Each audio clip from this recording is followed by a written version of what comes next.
Our podcast today is about weddings. I hope you will learn some new English words.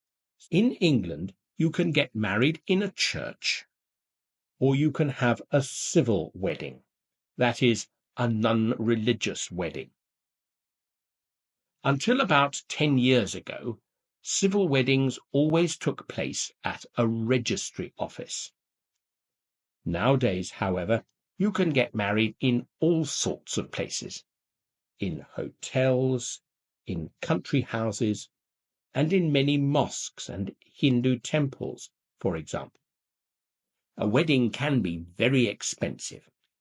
One website that I have seen says that the average cost of a wedding in Britain is over £11,000. Here are some of the things that many couples will want for their wedding.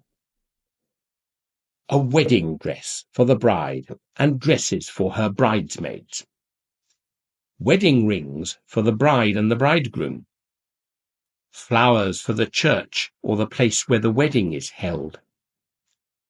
A reception, that is, a party or a formal meal for the wedding guests after the wedding ceremony. A wedding cake. A professional photographer to take pictures or videos of the wedding. And a honeymoon, a holiday, for the newly married couple after the wedding. And there are lots more things to spend money on if you want to. Some couples want to hire a beautiful horse-drawn carriage or a vintage Rolls-Royce car to take them away after the wedding. Some people even fly to holiday resorts in Mexico or Thailand to get married, and their families and friends fly there too. There is no such thing as a typical wedding. Every couple getting married has to decide for themselves what sort of wedding they want. A religious wedding or a civil wedding, a big wedding with lots of guests, or a small, simple wedding. I went to a wedding last weekend. It was definitely not a typical wedding, but you might be interested in it. It was a Quaker wedding. There was no priest or minister to conduct the wedding, and no music or singing. The bride and groom and the wedding guests all sat silently together.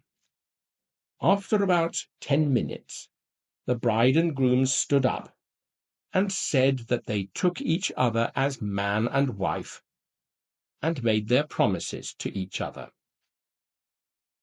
After that, some of their friends and relatives spoke about love and marriage, or read a poem or a passage from the Bible, or simply wished the couple every happiness together.